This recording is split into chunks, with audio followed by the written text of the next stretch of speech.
Hello. Hello, how are you? Good. Can you hear me okay? I can hear you quite well. Seems like every show starts off this way. Can you hear me? Hello, can you hear me? Can you hear me? Yes, I can hear you just fine, sir. Go ahead with your call. Yes. Yes. I forgot to put my tinfoil hat on. Am I the 17th caller? Yes, you are. You win. I didn't mean to have this track. I wanted this track. Here we go. And now for something special. The unit is self-contained with its own saddler, farrier, wheelwright and so on. It's a rigorous training dished out who know all there is to know about horses, and it brings results. We take you behind the scenes now to show just some of the interesting aspects of this training.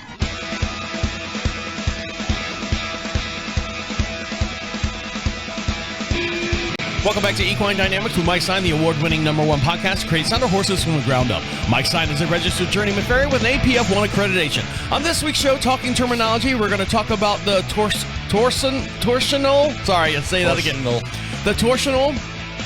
The term torsional. Also, we're going to discuss torsional and rotational injuries. Big word. Big word. Of the collateral ligaments. And also, if you're not on YouTube right now, go on over right now because we have some x-rays of a draft horse that Mike was sent some x-rays of, and he'll give his determination on what's going to happen with this horse. All this and much, much more will be discussed here on Equine Dynamics with Mike Stine. Over to my far hand side, my very own draft horse is Mike Stine. How are you? I'm doing okay. How are you, Mr. Travis? I'm doing all right. Are you ready for today? I am ready for today. Yeah, because you're going on a trip tomorrow. Where are you going tomorrow? You got a big field trip you're going on. I got a field trip. I'm going to the International Healthcare Summit. I'm going to be meeting with some people from Equine and do a little time with them. Got a couple other companies I'm going to be talking to. And Jeff has asked me to moderate 2 roundtables on Long Toe Low Hill at the roundtable. Remember our friend Jeff? Yes. Yes. From the Journal? Yes, from the American Farriers Journal. Our Mr. Editor man. Yes. So you're going to be over there, and where's it at, and how long does it run for? It will be on the roll Tuesday morning, and it will go through Friday afternoon. And you will have some of the top speakers from around the world here. Now, or there, or wherever it is. Right. Where's it going to be at? Did you tell me where it was going to be at? You don't know, do you? You're just getting on a plane and going, right? Basically, yes. And what are you looking forward the most this year at this year's Hoof Care Summit? Is there any kind of like buzz, any kind of, hey, this guy's going to be out there, or this? Well, there's a lot of good talks going on.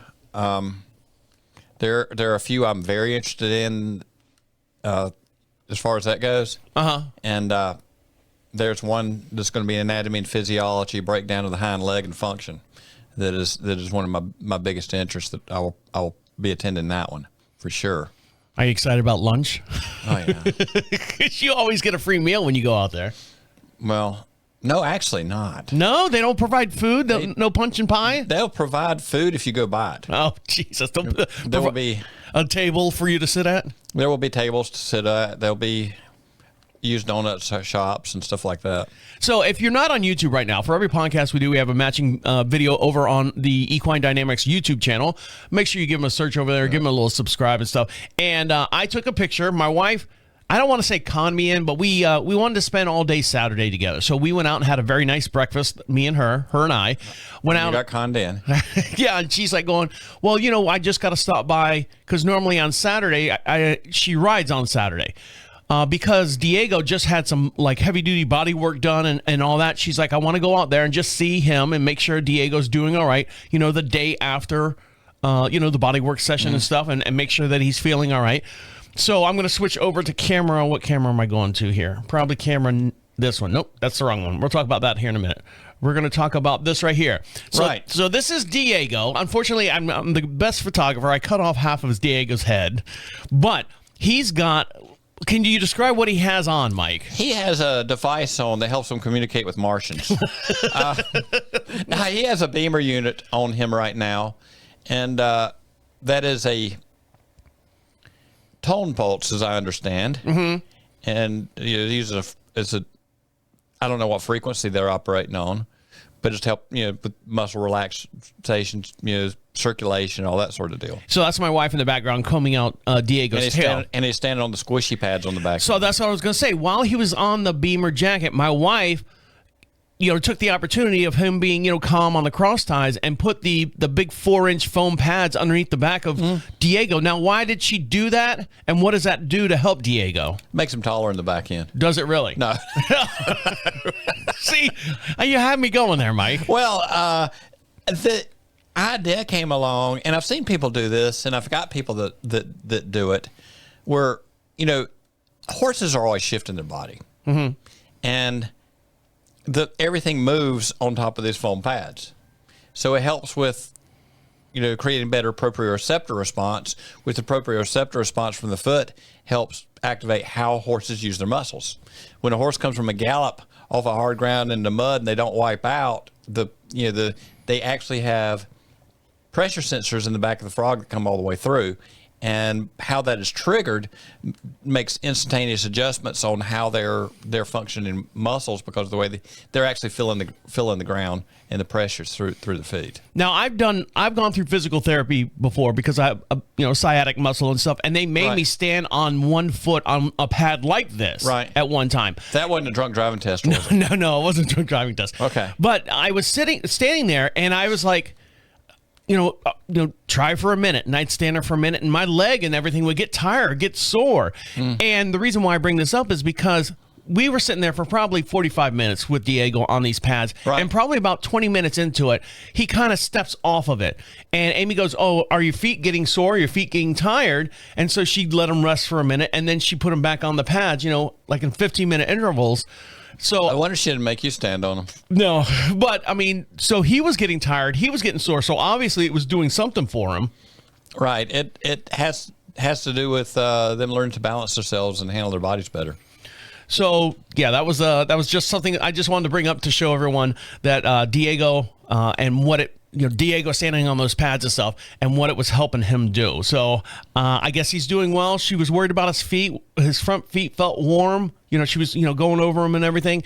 And she just said, it's probably my hands are just cold. His feet are probably warmer. Because it was probably about 35 degrees that day. And they're warmer than we are. Yeah. So she checked them out and everything's fine. All right, guys, stick around. We got a lot to talk about. Sometimes I like to slide my hands up under a blanket when I'm shoeing, when the horses got a blanket on when it's cold, because it's like, oh, nice warm toasty for a little bit. Get the fingers where you got some feeling in them. And the horse is freaking out. Cold hands. Mm-hmm. All right, guys, stick around. We got a lot to get into, lots to talk about. You're listening to Equine Dynamics with Mike Stine. He'll be right back. That lecture I was talking about is Hillary Clayton. Okay. And I always am interested in Hillary Clayton stuff.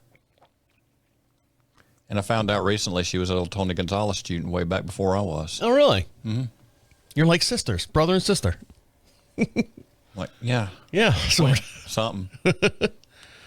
Got different parents, but yeah. Ready? Yep. Torsional. You ready? Yes. Welcome back to Equine Dynamics with Mike Stine. Don't forget, you can join the podcast at any time. And the way you do that is go to equinedynamics.com. At the top of the page it says join the podcast. Click on that, opens up another screen there.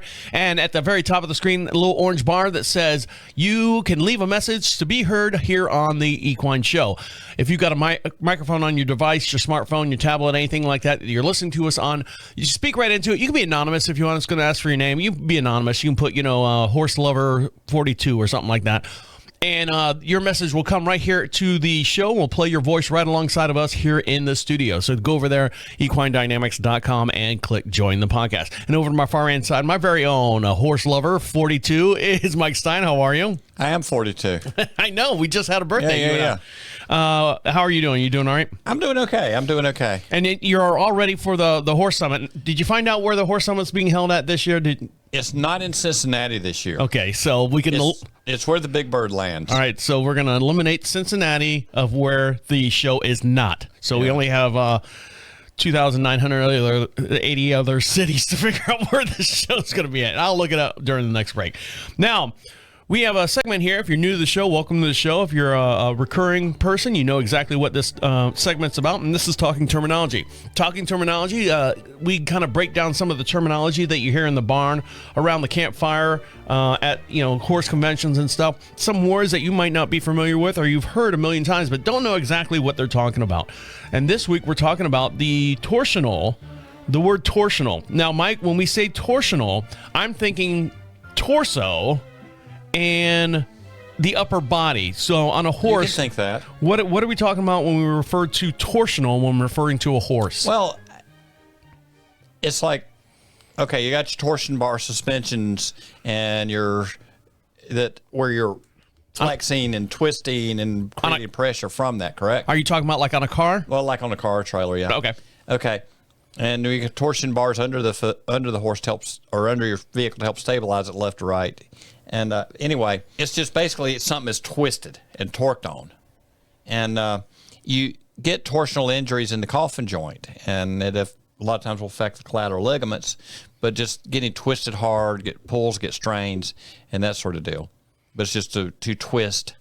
If somebody grabbed your finger and tried to twist it around real hard, eventually it'd start hurting, right? Or pop off. Right, or pop off, yes. So on my handy-dandy cheat sheet here, the definition I have is the twisting of the bodily organ or part on its own axis. Typically forces exert on one end or part along the axis of another end, and it's held fast. Or turn the opposite direction. So basically, like you said, twisting in one direction. Now, when you say torsional, is it only referring to the feet, or does anywhere else? Oh, you could get that kind of injury anywhere, really. Can you, like a neck torsional injury? Probably so. I mean, on a horse, not me. Well, on you, but not a horse. But yeah, you could get torsion injuries probably on any joint in the horse's body or our bodies. Yeah, if you're a farrier, you are a torsion injury. Right. You know. Exactly.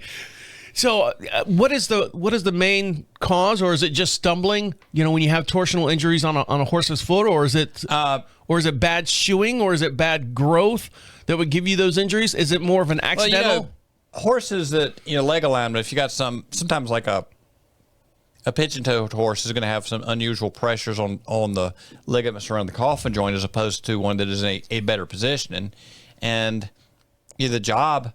Barrel horses are coming in and making hard turns, and they are torquing, lateral torque and pressure on the hoof as it hits the ground, and it's really, can torque against the ligaments. And that'd be a place you might see it. And even in your dressage horses doing the lateral movements. And we do things with how we prep the feet to try to minimize damage for lateral movement. And you have to have that in mind when you're building whatever you're applying to the foot, if you're putting shoes on. Now, one thing that I've taken away from like horse movies and stuff growing up as a kid, is if a horse had a bad leg, you put the horse down. Now, can a If the farrier has a bad leg, you put them down. You put them down too. Now, can a torsional injury cause you to have to put a horse down if not taken care of, or it's not recognized right away? It can create a situation where a horse can be out of service and out of use. Not necessarily be limited use. Not necessarily be put down. I'm not going to say that you couldn't get in that situation, because you can. And everything, if you pop that collateral ligament and things got really out of whack down there, people have to make their own decisions. Right. So it's just like any athlete, Right. Baseball player, basketball, football, whatever. If they have a torsional, a tennis player, if you go one side or pickleball or whatever, and you have to bolt back the other way and you strain your ankle, that's kind of would be along those lines. All right. I did that when I was a pro tennis player. You and McEnroe were high school friends, right? That's right. All right, guys, stick around. When we come back, we're going to talk about torsional and rotational injuries and some methods of shoeing these injuries. So stick around. You're listening to Equine Dynamics with Mike Stine. He'll be right back. Let's find out where that summit's at. It's either Oklahoma City or Kansas City. I hate to sound stupid, but that's about where I am right now. I don't know why I did it this way. It's going to take forever when this thing's running. What's it, 2025? Yeah. Either that or it's Groundhog Day. 25 International Kansas City. Is that right? Yep. That's where I'm going. All right. It's Kansas City, Kansas, right? No, Kansas City, Missouri. Oh, I thought we were going to Kansas. No. You ready? Yes, I flunked anatomy class. That's why I don't wear anything as any states. Wait a minute, that's the wrong class. I was going to say anatomy is not it's not the study of land. That's the study of your body. You flunked that class too in geometry or I don't know what class it is. Geographic. Yeah. Geography. There Geography, we go. yes. I landed on it somewhere. All right, here we go. Welcome back to Equine Dynamics with Mike Stine. Don't forget, for every podcast we have a matching video over on YouTube, and you can figure out why Mike and I are laughing right now, because neither one of us, we both failed the same class in school, which is apparently the anatomy class. That's why we didn't know where Oklahoma was. Yeah. So if you want to hear that conversation during the breaks, you can hear the whole entire length podcast over on the YouTube channel. Make sure you give us a like and subscribe over there as well. Now, we did figure, this is why we were joking around, that we did figure out where the 2025 International Hoof Care Summit was being held at. And what led to the conversation was it was in Kansas City, and Mike thought it was in Kansas City. And I said, no, it's Missouri. And you can listen to the whole dialogue between there. And my very own geographer over my far hand side is Mike Stine. How are you? I got messed up on the geography and geometry at the same time. The geometry class. So, right now, we're going to talk about, we gave you the talking terminology with the torsional. Now we're going to discuss torsional and rotational injuries. Right. Now, what's the difference? I guess they're the same. Torsional and rotational, are they're the same type of injury? Or is one like clockwise, one's counterclockwise? Yeah, and if you're south of the southern hemisphere, it goes backwards. Okay.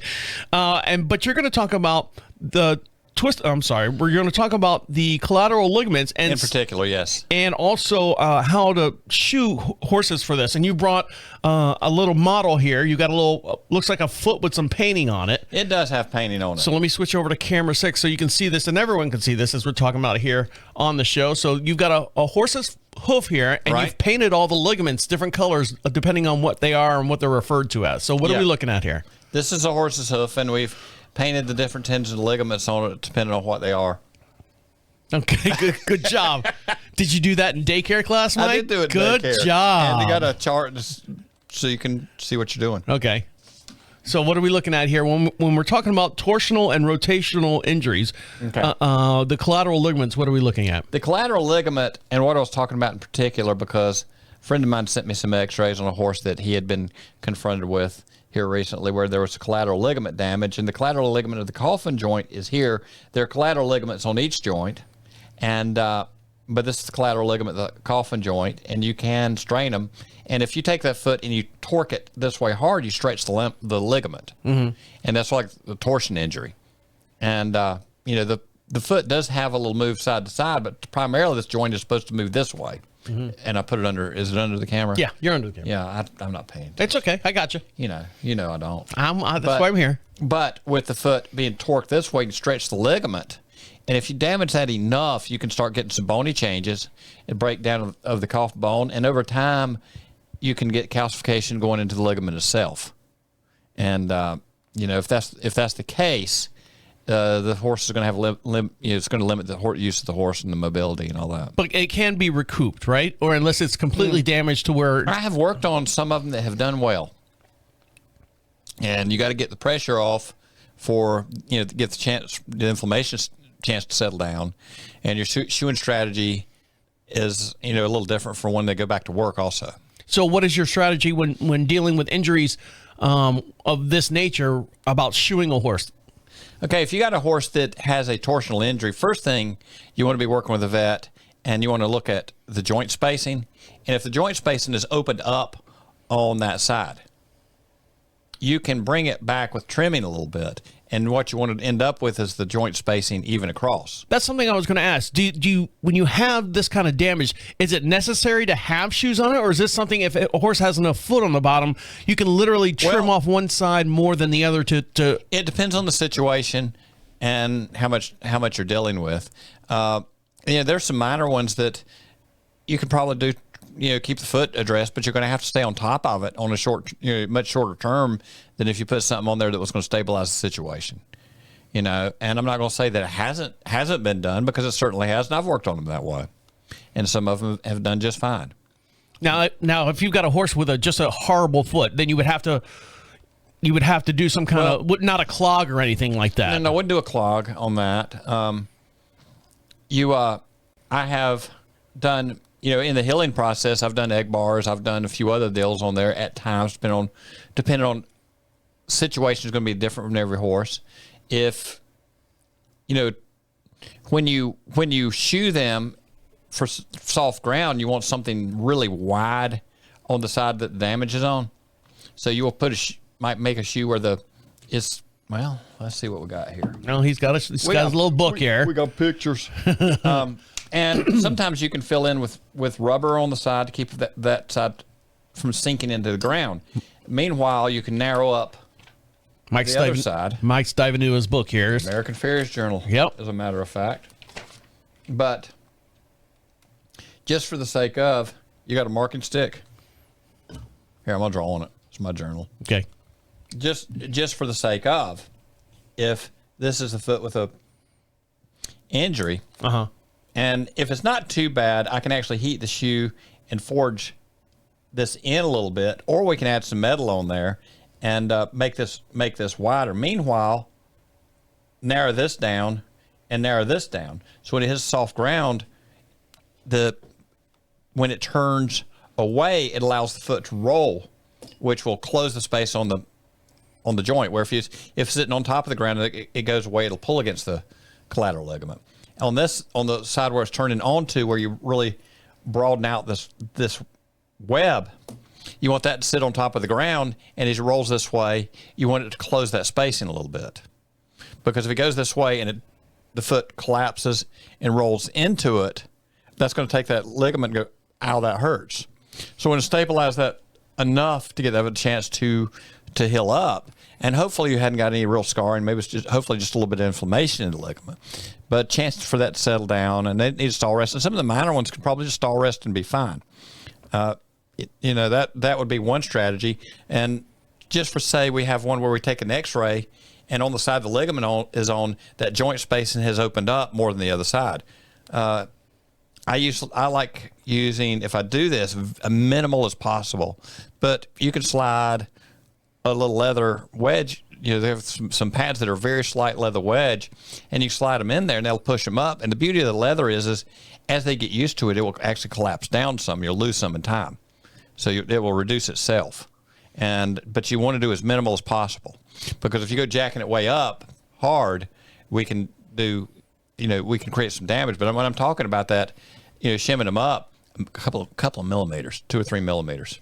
Now, I would imagine with the way we ride horses and the way we train horses, whether you're an experienced rider or inexperienced rider, confident rider, not a confident rider, so on and so forth, that you would see a lot more of these injuries. Are they as common and go undiagnosed as, you would think? I mean, you hear about athletes all the time. I'm a big basketball fan. I like watching basketball. Half of our Orlando Magic team is on the bench because of some kind of injury.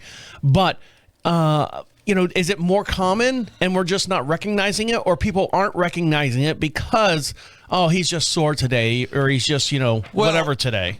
It depends on what world you're in. Because there are horses that have injuries, and I watch them and I see people on them, and I'm like, kind of cringe a little bit. Mm-hmm. He always moves this way, and or he's getting older, so they just whatever, and it's like, that's not right. Mm. But if you're in a situation with performance horses, and there was a situation with one that I worked on not too long ago, and he's a big pigeon-toed jumping horse, right? And he was one thing I did with him when I was doing the horse was floated out that medial side of the foot and allowed it to spring up and down on the shoe some. But with what he was doing, he was drilled and tapped for studs and all that sort of stuff. And he had a career as a jumping horse, and he was doing little, starting to go into the event world. And so that's a little bit different deal. And in the process with him moving somewhere else, because some of those horses I work on are kind of transient, you know what I mean? Yeah. And somebody else had worked on them. I talked with their farrier. He showed up back at the trainer where I was working on him, and the first thing I call, the vets looked at him, says he's got an abscess, but it's swapping from left to right foot. And I'm like, okay. This is what I was told back through the owner. And I said, an abscess is swapping from left to right foot, but can't find anything, shot x-rays on it. Okay, what do you mean? He's coming up sore on the left, then he comes up sore on the right. And I watched him walk out, and when I had shoed the horse, I had forged out that lateral branch really wide because of him torquing down on that side so much. And I didn't really add any metal, but the way I finished the shoe, I didn't make it thinner where the foot sat, but on the inside, when you concave it, I did it very hard, made it wider, a little bit on the outside. As far as like doing any safing, I hammer safed it hard on the outside, and I made that shoe on the outside branch a 1/4 inch wider than the inside, just from rearranging the metal a little bit, just heating the hammer, no big deal.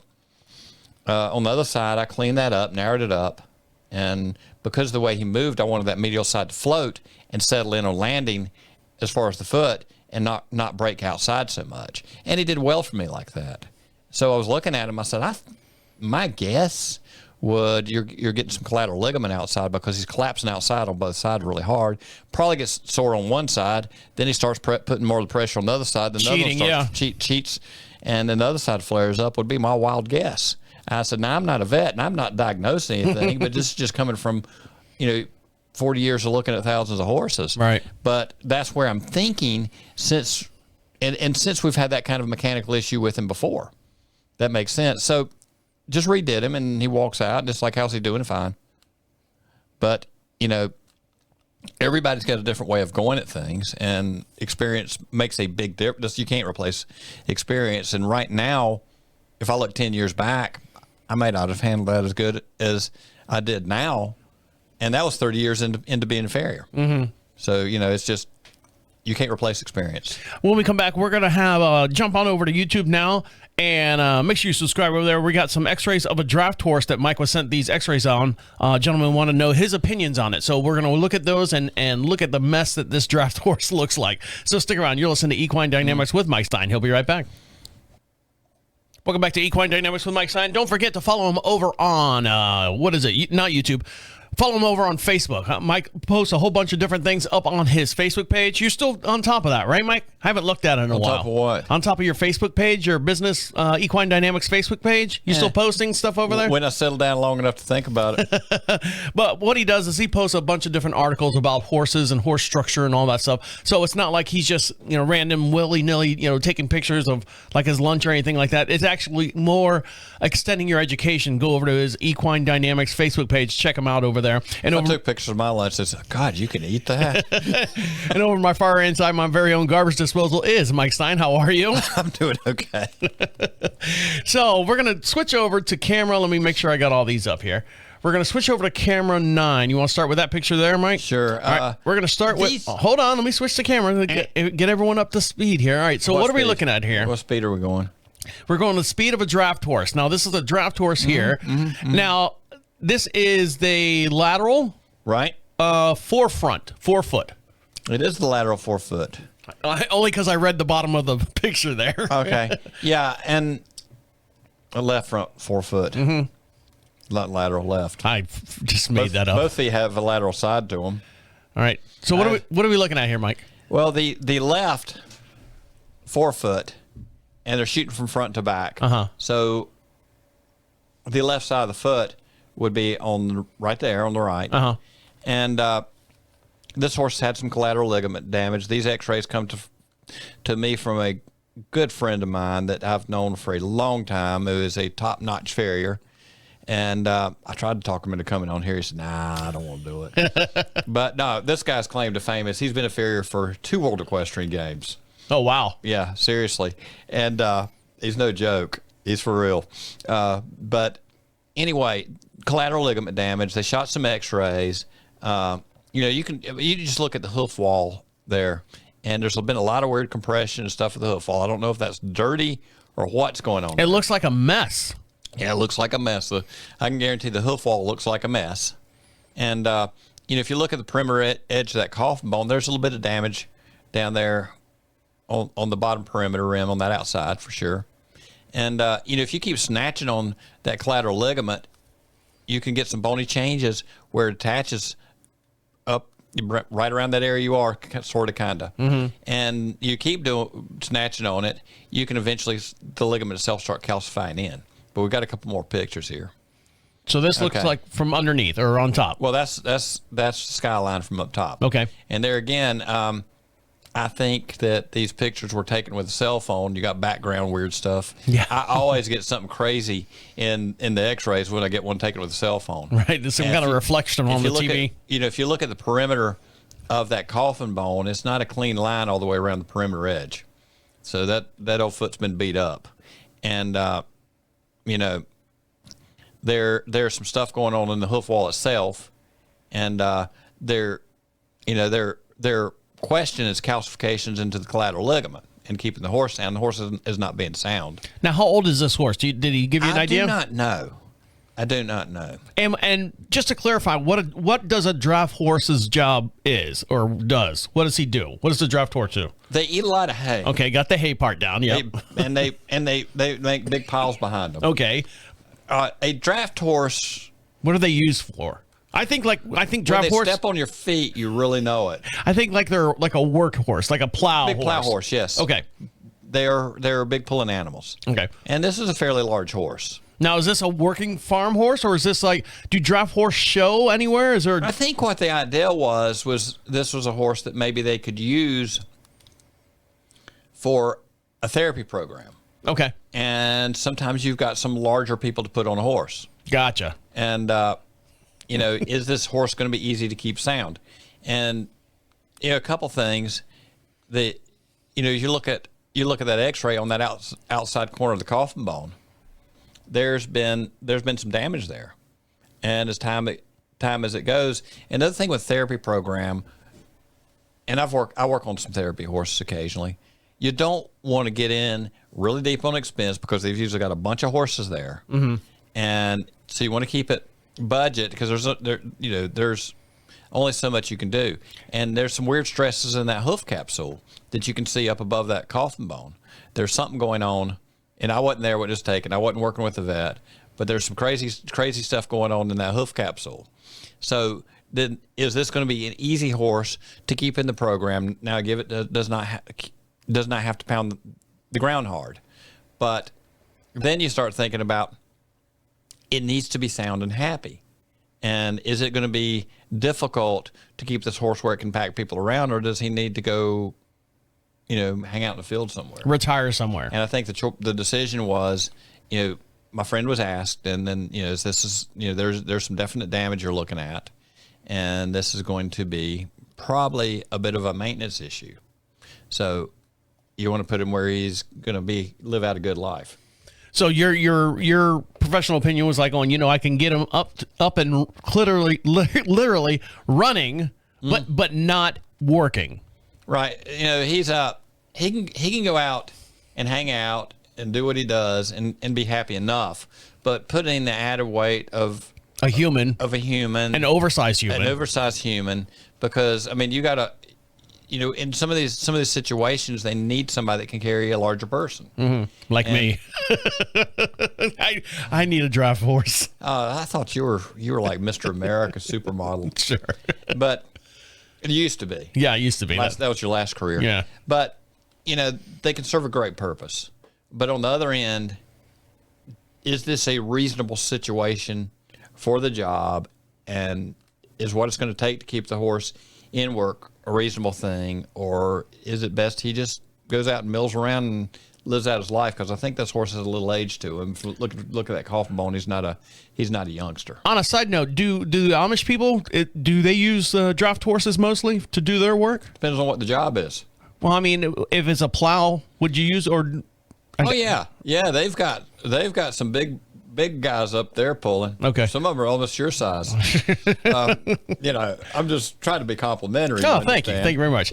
But the road horses are totally different. Right. I didn't know a carriage horse. You might have some standard breds or something like that are or whatever they like that can be a good road horse. Would they take a carriage horse and turn it into a plow horse, or is that unheard of? A carriage horse is only going to be a carriage horse. A plow horse is only going to be a plow horse.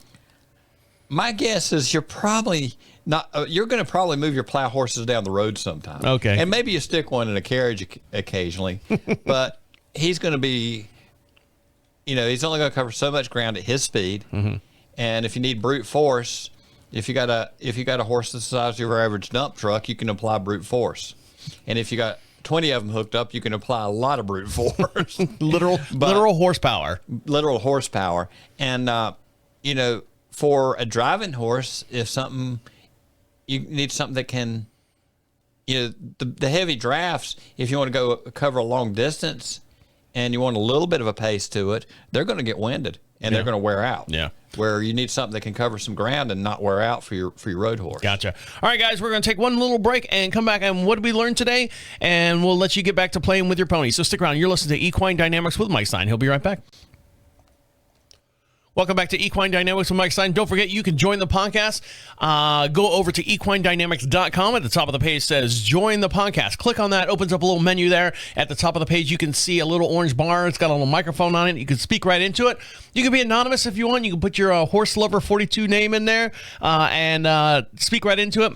Comes right to our inbox, and we'll play it on this podcast. We broadcast every Monday morning at 9 a.m. Eastern Standard Time, just outside of Charlotte, North Carolina, a little beautiful town we like to call Marshall. Also, make sure you follow us on Facebook and also on YouTube as well. And over to my far hand side, my very own horse lover is Mike Stine. How are you? I'm doing good, Travis. How are you doing? Doing all right. Now, so what did we learn today, Mike? What did we learn today? Talking terminology. The word torsional. What does it mean, and what are we referring to it on a horse? A twist, a torque, cranking in the wrong direction. An injury, but it's an injury. And you can create some injuries by torsion injuries, yes. All right, and discussion of the torsional and the rotational injuries in collateral ligaments and how you adjust your shoeing for those injuries. Right. You work around horses. You always do. We all do.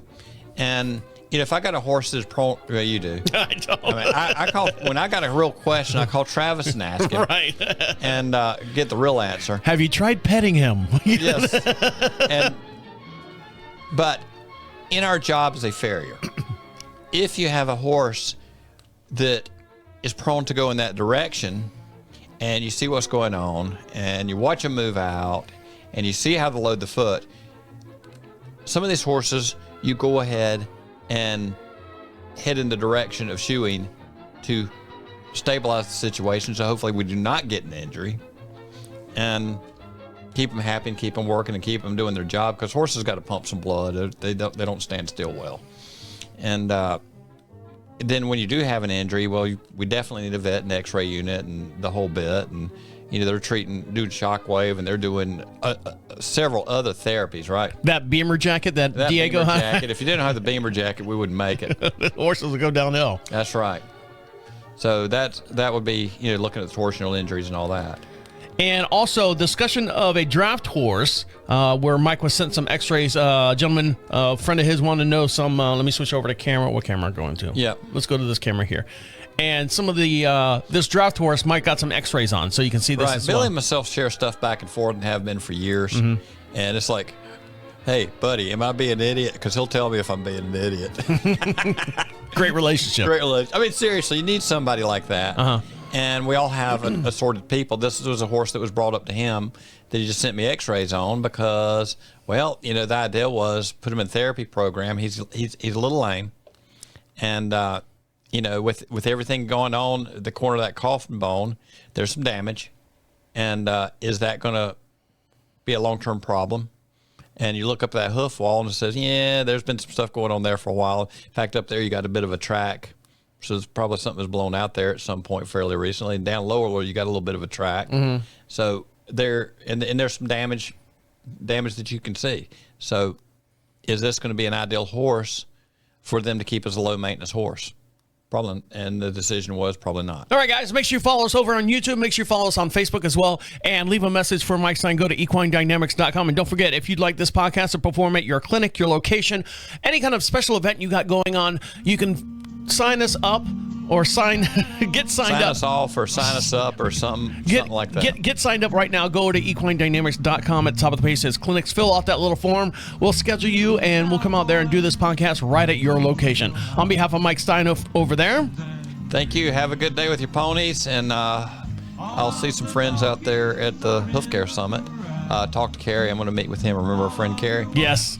And Hillary Clayton is going to be there, and I always follow her stuff. And I found out recently she was an old Tony Gonzalez student, probably back before I was. It's going to be a big family reunion with all you guys up Right. there, guys and gals. All right, guys, my name is Travis, saying see you next week. Hi, Lucky. Good night, Ned. Hi, Dusty. Good night, Ned. Good night, Ned.